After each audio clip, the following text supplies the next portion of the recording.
When the Jeep Grand Cherokee debuted almost 30 years ago, Bob Lutz, who was president of Chrysler at the time, drove one right through a plate glass window at the Detroit Auto Show.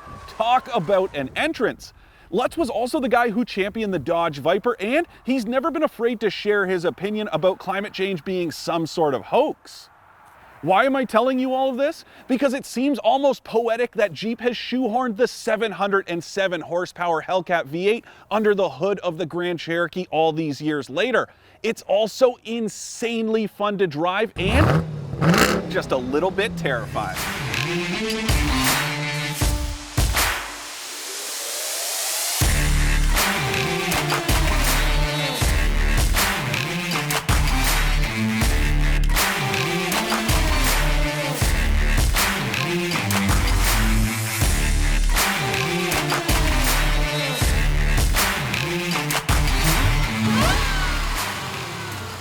Not many engines make me happier than this supercharged 6.2 liter V8. Now there are more powerful versions out there. Don't forget about the absolutely bonkers Challenger Hellcat Redeye that makes 797 horsepower to go with 707 pound-feet of torque. But honestly, I don't think you could get anything close to that down reliably in this thing without snapping an axle shaft. Because don't forget, unlike the Challenger and Charger Hellcat, this thing has all-wheel drive. And in that sense, it's a miracle it gets down as much power as it does. Besides, if you don't think 707 horsepower and 645 pound-feet of torque are enough, there is something definitely wrong with you. Now, you might be asking yourself, why does this thing have a 6.2 liter V8, whereas the less powerful SRT version of the Grand Cherokee gets a 6.4 liter? And the simple answer is reliability of internal components. By going with a shorter stroke, there's a better chance this stuff is going to withstand the kind of power that this engine puts out. It uses the same bore as the 6.4 liter, but it combines it with the stroke of the 5.7 liter Hemi that FCA will put in just about everything it fits. And the combination, of course, results in a lot of power, but not without some extra help. And that's where this big supercharger comes in handy. Now just take a look at that thing. It is absolutely massive. On its own, it's got a displacement of 2.4 liters, which is more than most small car engines. The best way to look at a setup like this is addition by subtraction. Sure, it takes about 80 horsepower to run the pulley that turns that supercharger, but the trade-off is the few hundred horsepower it adds, not to mention all the extra torque. And of course, there's a bunch of other stuff that keeps it running the way it should, like a couple air exchangers, as well as a massive oil pump. There's also that huge 2 3/4 inch exhaust, and honestly, I don't know what I like listening to more, the whine of this supercharger or the growl of that exhaust, because both sound fantastic. The engine isn't the only reason this thing gets up to those speeds so quickly. The other reason is this all-wheel drive system. And it's a really cool setup because it's full-time, but it's variable, which means you can adjust it from anywhere to a 60-40 front-to-rear split to a 30-70 rear bias when you have it in track mode. But the cool thing is it gives you that extra traction at the front wheels all the time. So unlike the Hellcat versions of the Charger or Challenger, where you have to wait for the rear wheels to hook up or feather the throttle, this thing you can just get on it and go, and boy does it go.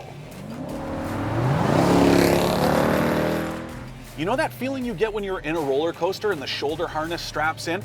You get that nervous excitement and energy built up in your stomach as you climb that first hill? Yeah, that's this thing all the time. If this doesn't scare the absolute shit out of you every time you climb behind the wheel, this is not the right vehicle for you. You need to be scared of it because you need to respect it. It is an absolute weapon, and it's so easy to tap into that power.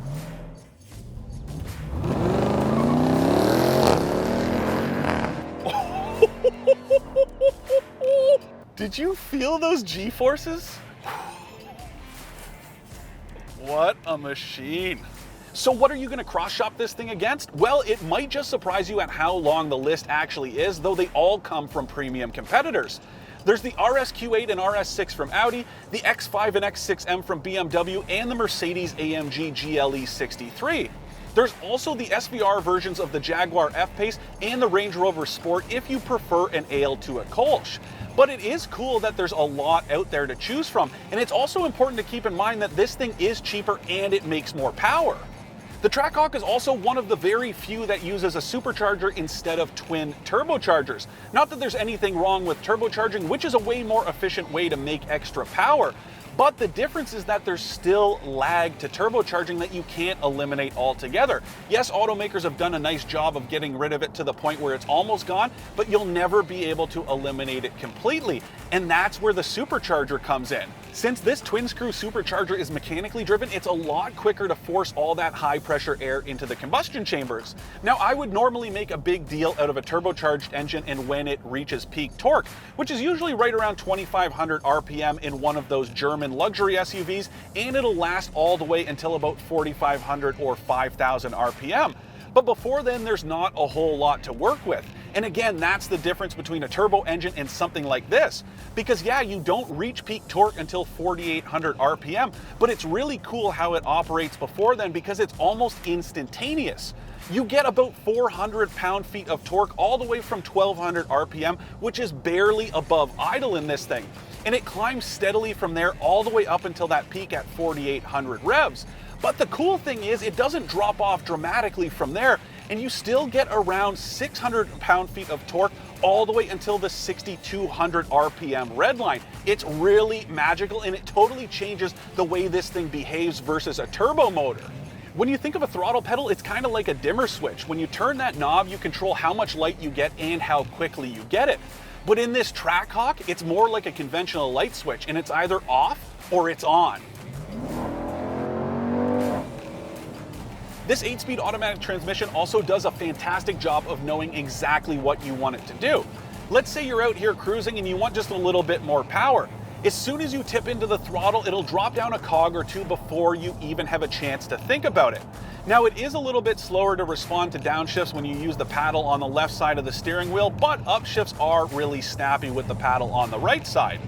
There's obviously a lot of mass to move here, but the good news is there's more than enough stopping power. There are massive 400mm rotors up front that are grabbed by 6-piston calipers and 350mm rotors in the back that have 4-piston calipers grabbing on for dear life.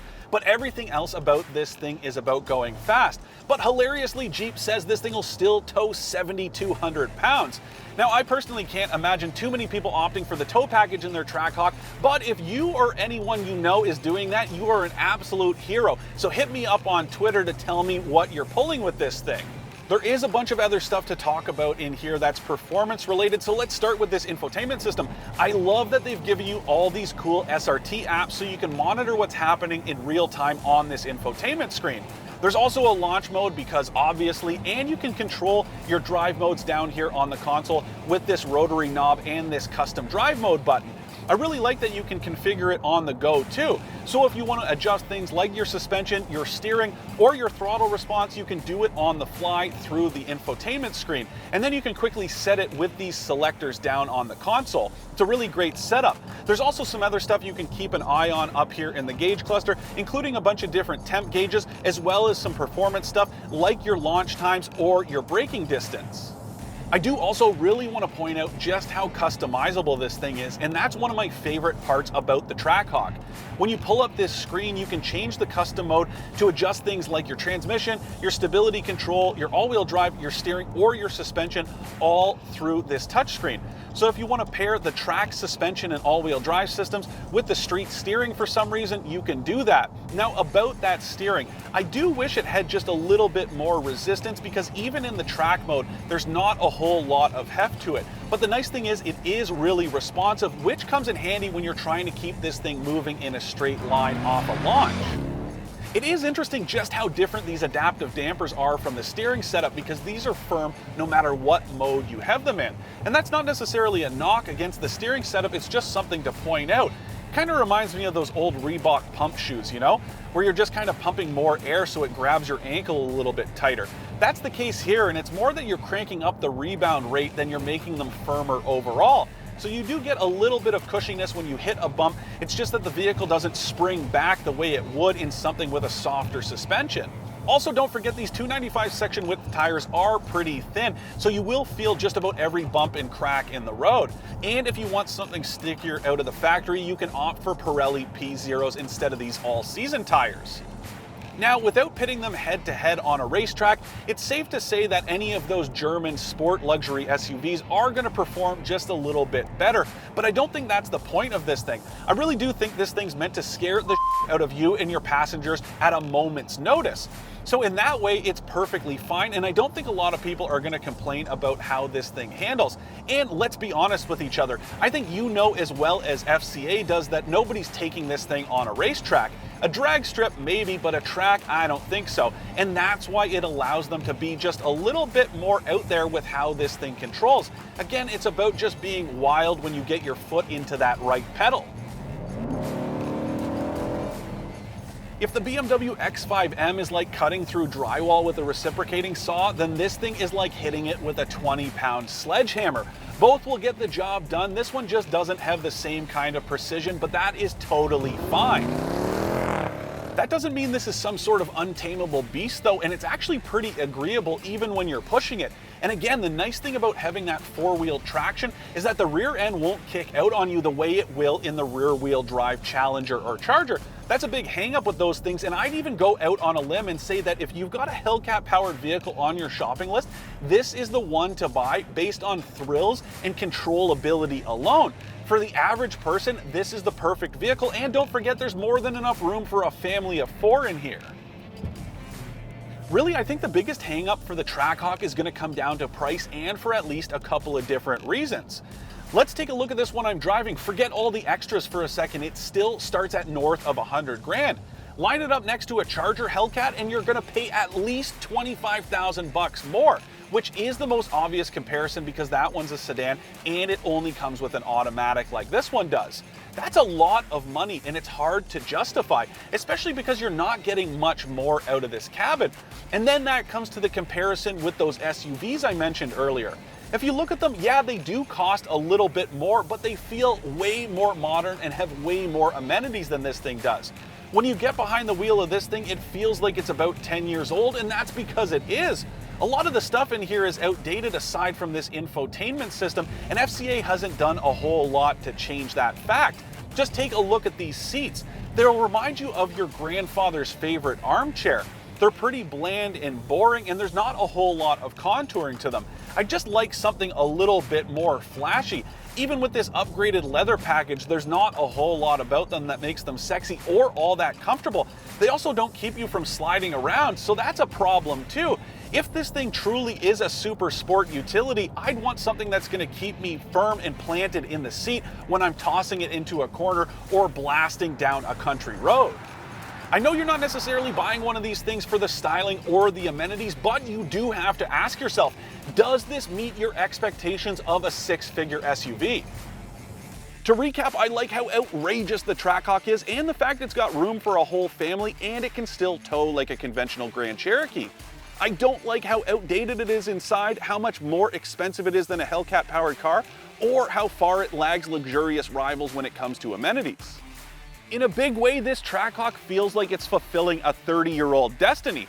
Just like the attitude the Grand Cherokee brought to the Detroit Auto Show back in 1992, it's a sledgehammer on wheels. It's also more than happy to rip a massive hole in the ozone layer, just like Bob Lutz would want it to. So would I pay to play in one of these things? Well, that's the $134,000 question when it comes to this one I'm driving, and honestly, it's hard to say. On one hand, it's an absolute weapon, but on the other, it's not all that unique. Because unlike the Charger and Challenger models powered by this Hellcat engine, there's tons of competition for the performance and the price, and I'm just not sure I could pick the Trackhawk over something that delivers bang for your buck both inside and out.